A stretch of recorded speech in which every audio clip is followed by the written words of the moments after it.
Assalamualaikum semua. Perkenalkan, nama saya Anissa Nopiani Putri dari kelas 2E, Prodi Pendidikan Bahasa dan Sastra Indonesia, Fakultas Keguruan dan Ilmu Pendidikan, Universitas Singapura Bangsa Karawang. Kali ini, saya akan mengapresiasi sebuah karya fiksi sesuai dengan tugas yang diberikan oleh mata kuliah Apresiasi Prosa Fiksi Indonesia. Nah, karya fiksi yang akan saya apresiasi adalah buku novel yang berjudul Negeri Lima Menara. Penasaran kan apa saja isi dari novel Negeri Lima Menara ini? Makanya tonton terus sampai habis, oke? Jadi, novel ini berjudul Negeri Lima Menara yang ditulis oleh Ahmad Puadi dan diterbitkan oleh PT Gramedia Utama di Kota Jakarta pada tahun 2009. Tebal buku ini 423 halaman dengan ISBN 9789792248616.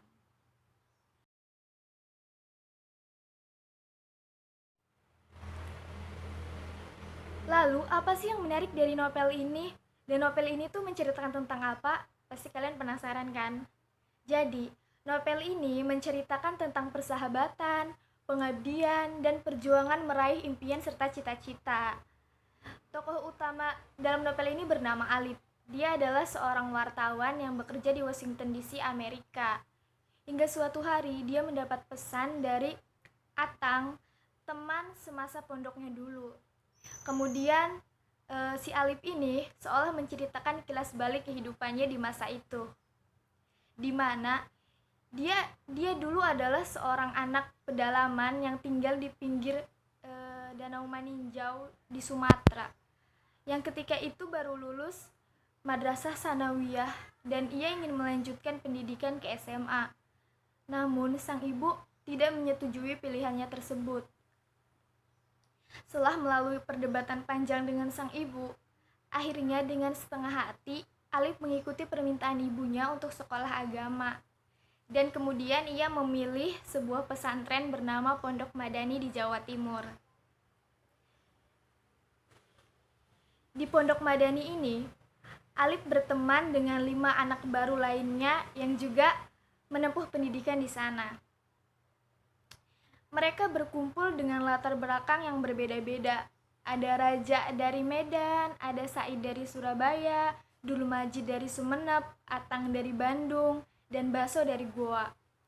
Mereka berenam pun memulai kehidupan yang baru dengan segala macam problematika kehidupan pondok, mulai dari disiplin yang ketat hingga penggunaan bahasa Inggris dan Arab yang diwajibkan dalam kehidupan sehari-hari.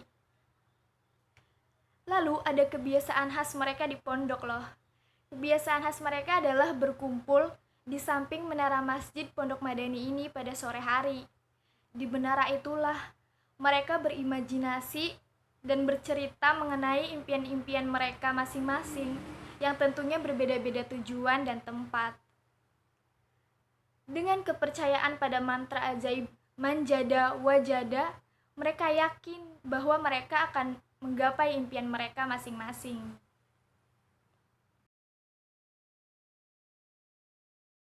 Lalu, apa saja sih unsur intrinsik yang terkandung dalam novel ini? Pasti kalian pengen tahu kan? Yang pertama, ada tokoh atau penokohan. Ada tokoh utama bernama Alip. Dia mempunyai sifat yang penurut, patuh terhadap orang tua. Dia juga sabar, tekun dan gigih dalam meraih impiannya.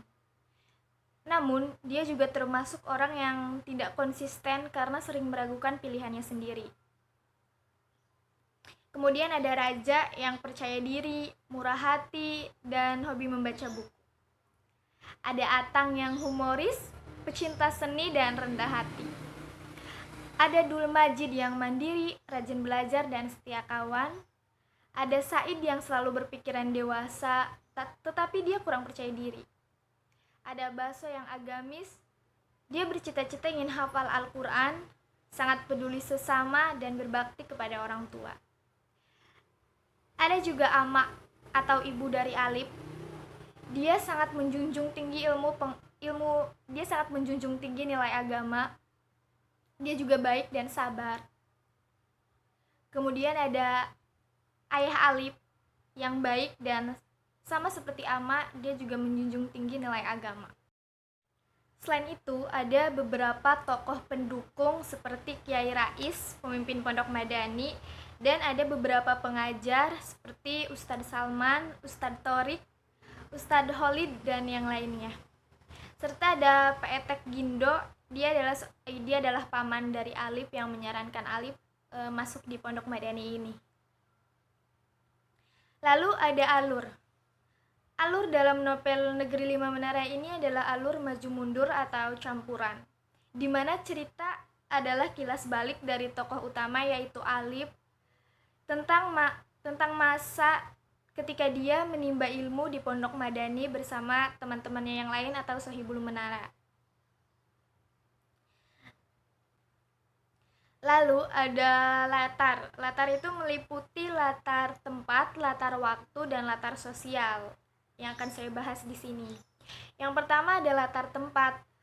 Latar tempat di dalam novel ini hampir seluruhnya di area Pondok Madani, seperti di masjid, aula, kamar, dan lain sebagainya.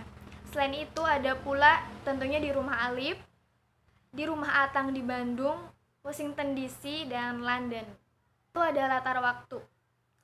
Latar waktu dalam novel ini hampir seluruhnya ada, seperti pagi, siang, sore, malam, bahkan dini hari. Terutama banyak dituliskan itu sebelum maghrib atau sore hari, persiapan sholat berjamaah di masjid.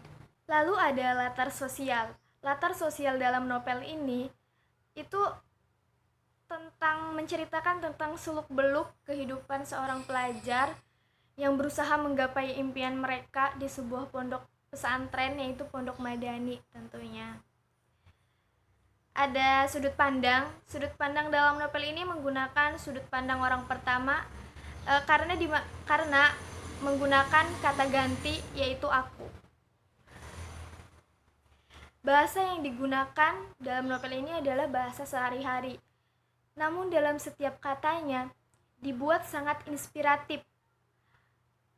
Ketika kita membaca, kita seolah didorong untuk ikut merasakan perjuangan dan semangat yang penulis ingin sampaikan.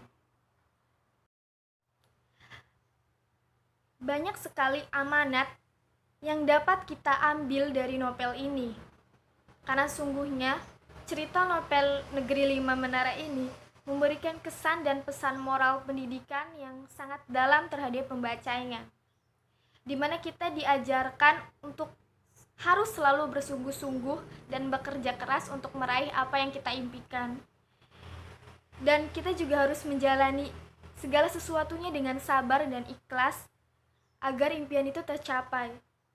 Tetapi kita juga seolah diingatkan bahwa di balik sebuah kesuksesan yang kita raih ada doa dan restu orang tua. Untuk itu, kita harus selalu patuh dan berbakti kepada orang tua. Keunggulan dari buku ini adalah pembaca akan mendapat banyak sekali inspirasi, terutama untuk anak muda zaman sekarang yang sedang bersemangat meraih cita-citanya. Buku ini sangat cocok untuk dijadikan motivasi bagi kita semua anak-anak muda zaman sekarang. Selain itu, novel ini juga akan merubah pola pikir kita mengenai kehidupan pondok pesantren, karena sebenarnya tidak sepenuhnya kehidupan pondok itu berfokus pada ilmu agama, karena ternyata banyak sekali yang dapat kita pelajari.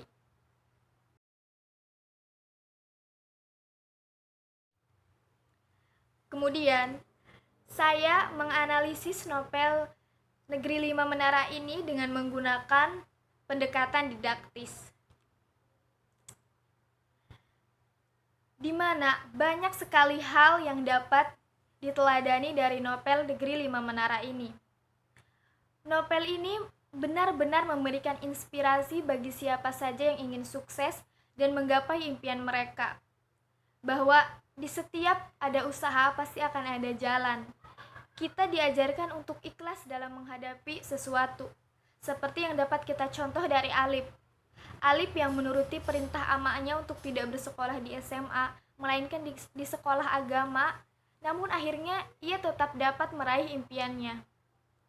Karena pada dasarnya restu orang tua adalah yang paling utama tentunya. Ada pula nilai moral dan nilai ketuhanan yang tentu saja sangat melekat pada novel ini. Karena novel ini menceritakan tentang kehidupan dunia pesantren sehingga banyak sekali mengajarkan kepada kita nilai ketuhanan atau nilai agama yang jarang didapatkan dari novel lain.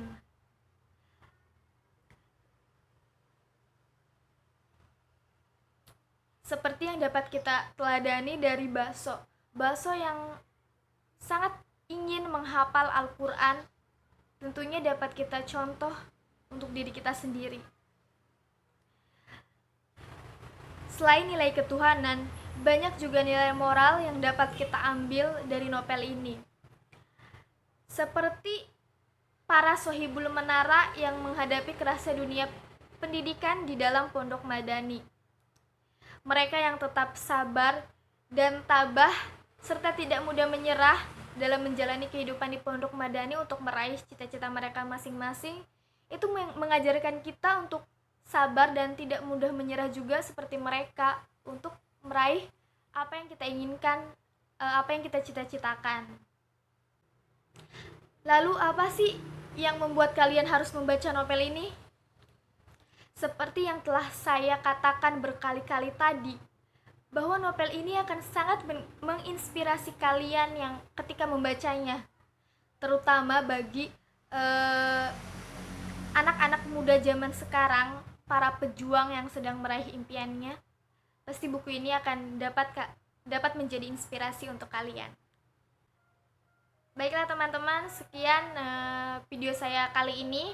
Semoga apa yang saya sampaikan dapat bermanfaat untuk kalian semua.